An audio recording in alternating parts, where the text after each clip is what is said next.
Bismillah. Assalamualaikum warahmatullahi wabarakatuh. Alhamdulillah, hamdan katsiran thayyiban mubarakan fih kama yuhibbu rabbuna wa yarda. Asyhadu an la ilaha illallah wahdahu la syarikalah wa asyhadu anna Muhammadan abduhu wa rasuluh. Allahumma shalli ala Muhammad wa ala ali Muhammad. Sahabat Al-Qur'an sekalian, kita sampai pada ayat yang menjadi puncak ketenangan ya bagi orang-orang yang beriman, yaitu di ayat ke-20 dan 21 ya dari surat Al-Mujadilah.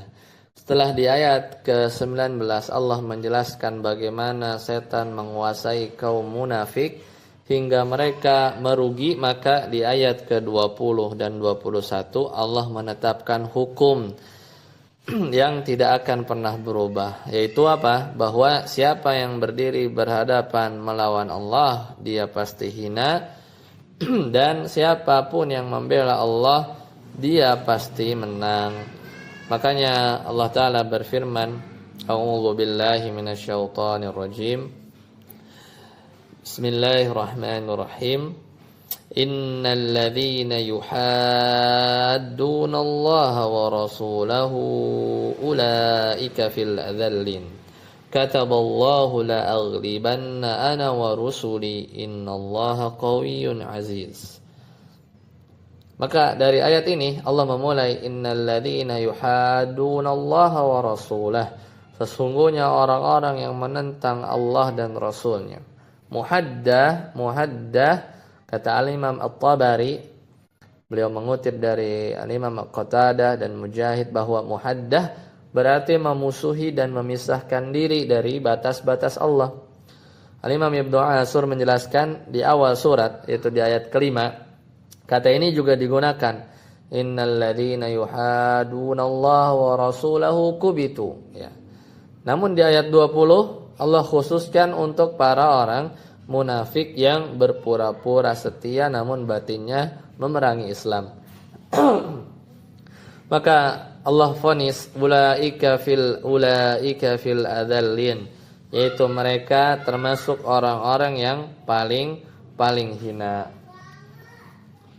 Jadi Allah tidak hanya menyebut mereka adzillah ya, tapi adzallin, yaitu bentuk puncak dari atau isim tafdil, yaitu dari bentuk puncak dari kehinaan. Dan Allah menggunakan fi di dalam menunjukkan bahwa mereka seolah-olah tenggelam dalam kubangan kehinaan bersama umat-umat terdahulu yang juga menentang para rasul.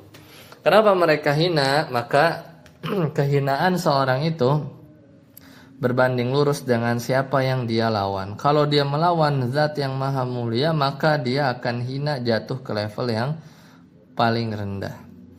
Kemudian Allah lanjutkan di ayat selanjutnya, kata Allah telah menetapkan. Al-Imam At-Tabari kata di sini dijelaskan oleh beliau, artinya Allah memutuskan, menuliskan di dalam umul kitab, maksudnya Lauhul Mahfuz. Dan ini berupa qadha yang pasti terjadi. Allah menuliskan ini agar tidak ada keraguan dalam hati seorang mukmin bahwa hasil akhir ya sudah ditentukan oleh Allah. La aghlibanna ana wa rusuli, aku dan rasulku pasti menang. Kataballahu la aghlibanna ana wa rusuli. Aku dan rasulku pasti menang. Ini sangat indah dari sisi balaghah. Kalau kita lihat kalimat ini punya 3 penguat sekaligus, yaitu lam. Ini sumpah. Aghlibanna, ya ini pasti menang. Diakhiri dengan nun taukid. Jadi sangat-sangat pasti.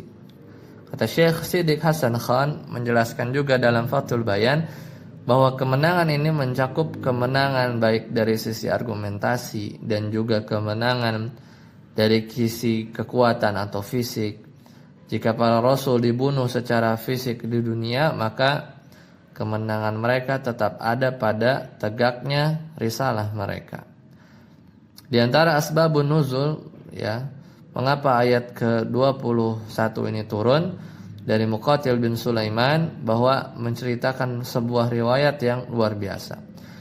dulu orang-orang beriman berharap setelah Fathu Mekah dan Khaybar Allah akan memenangkan mereka atas Romawi dan Persia. Namun itu gembong munafik Abdullah bin Ubay bin Salul mengejek, kalian kira Romawi dan Persia itu seperti desa kecil yang kalian kalahkan? Mereka punya tentara jutaan. Maka Allah turunkan ayat ini untuk membungkam ya sifat kaum munafik mereka.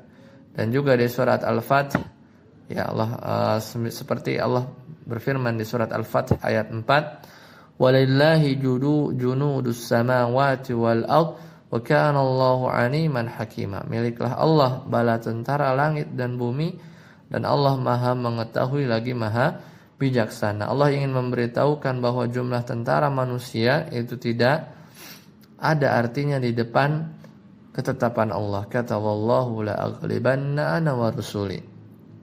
Dan ayat ini ditutup dengan dua asmaul husna, innallaha qawiyyun aziz. Sesungguhnya Allah Maha kuat lagi Maha perkasa. Al-Qawi kata Al-Imam At-Tabari menjelaskan Allah memiliki kekuatan mutlak untuk menghancurkan siapapun yang menentangnya. Sedangkan Al-Aziz, Allah Maha perkasa, tidak ada satupun makhluk yang bisa menolong orang yang sedang diazab oleh Allah.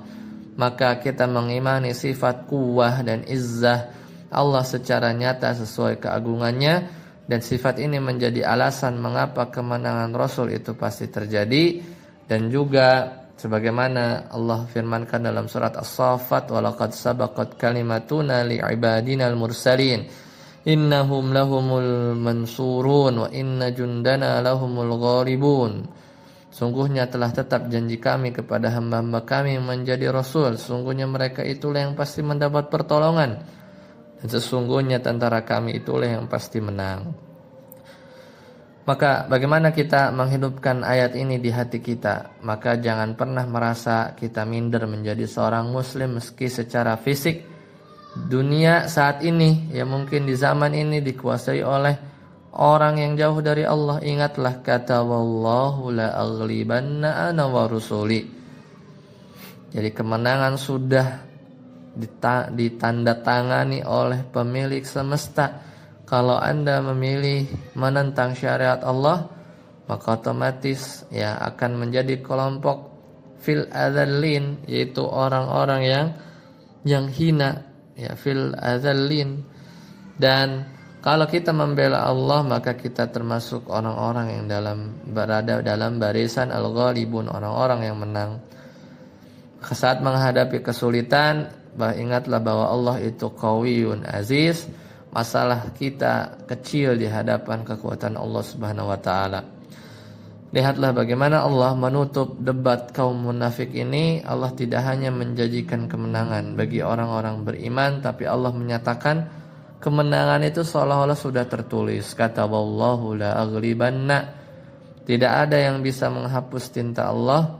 Sedangkan kaum munafik itu mungkin terlihat gagah ya, mereka berkuasa di mata manusia, namun di balik layar Allah menyebutkan status mereka yaitu yang hina. Maka Allah menutup surat ini dengan ayat terakhir yang nanti kita akan bahas, ayat 22 dan 22 yang juga sangat dahsyat ya, tentang prinsip wala dan bara. Semoga Allah menguatkan kita dalam barisan para pejuang kebenaran. Fastabiqul khairat. Assalamualaikum warahmatullahi wabarakatuh.